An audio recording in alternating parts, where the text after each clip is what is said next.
we're going to take comparison pictures and video with the new Pixel 3 and the iPhone XS Max. What do you think, Justin? Justin's psyched. Sounds good. There's some construction on the road right now. I'm just checking out the stabilization in the video. I think the Pixel 3 is better. Why don't you hit that bump for me? Whoa, the Pixel 3 is better. Did you see that, Justin? Yep. Justin said it. And then I'm also testing the wide-angle lens. You can definitely fit way more in, but I still can't see Tony. There you are. That makes filming video way more convenient. But first things first, I need to get a coffee. You know that jaywalking was a term developed by the automobile manufacturing to try to...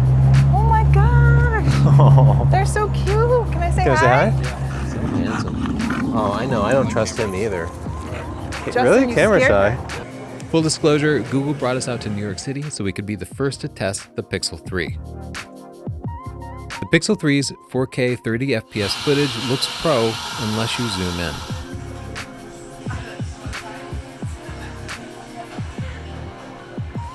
Unlike the iPhone, it has only one camera, and using digital zoom wrecks the quality. The iPhone also has the ability to shoot at 4K and 60p. I've been better. Now we're testing the stabilization of the video. You see how much it corrects all of that shakiness.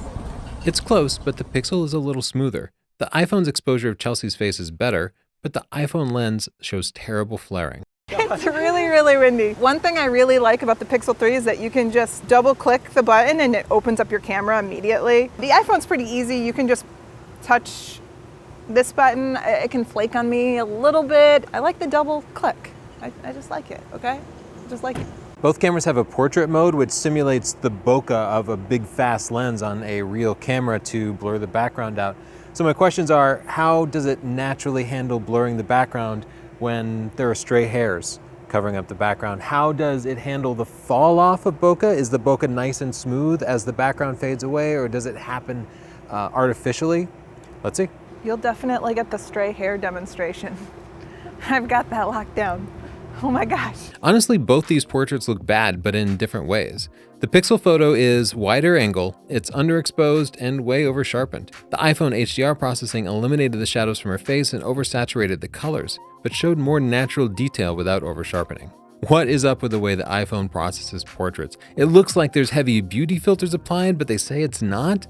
We think it's the way they're handling their HDR processing. It's removing all the shadows from the face and making it look flat. The Pixel just generally looks better, despite the fact that the Pixel is crushing the blacks and over-sharpening. One big difference I see is that the iPhone has a more telephoto lens. It actually has two lenses, whereas the Pixel only has one. So the Pixel is cropping in to get the more telephoto perspective, and it's using the dual pixel autofocus built into the single sensor to do the depth mapping. The iPhone uses both lenses together to figure out how far away different parts of the scene are. Even without the fake bokeh, the Pixel's HDR processing created distracting halos while it tried to handle local contrast. The Pixel's fake bokeh looked passable on the smartphone screen, but unusable on a bigger screen.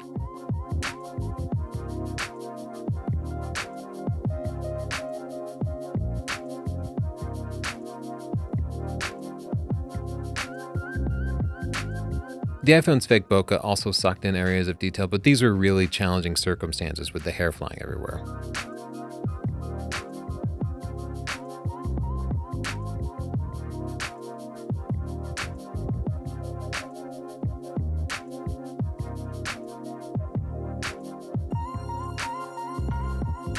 Both cameras also have background blur and selfie mode, so I'm going to try that out too. So this is without the background blur on the Pixel 3, and this is with. I like the Pixel 3. So I'm going to try doing the same thing in selfie mode, taking a picture, but heavily backlit to see how it handles it.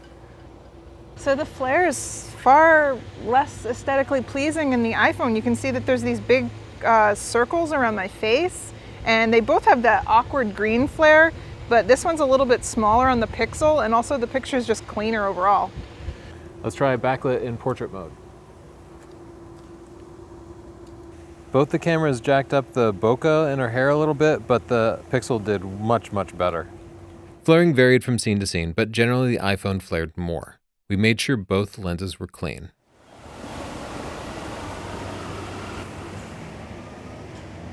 Keep saying that they don't do any beauty processing on the iPhone, but I think they're full of shit. they're doing something, right? Both cameras did a better job of separating the foreground when we moved out of the wind. You can also add more bokeh or remove it completely, so the camera's mistakes are never permanent. Of course, you can change color and lighting after you take the shot. A little editing fixed most of each camera's default problems. So we can go and get shots at this dance school down here, Arthur Murray. Panoramas let you take super wide angle shots, even though they don't have wide angle lenses. So let's try it out on both. The iPhone's Panorama was vastly superior. It was far sharper throughout.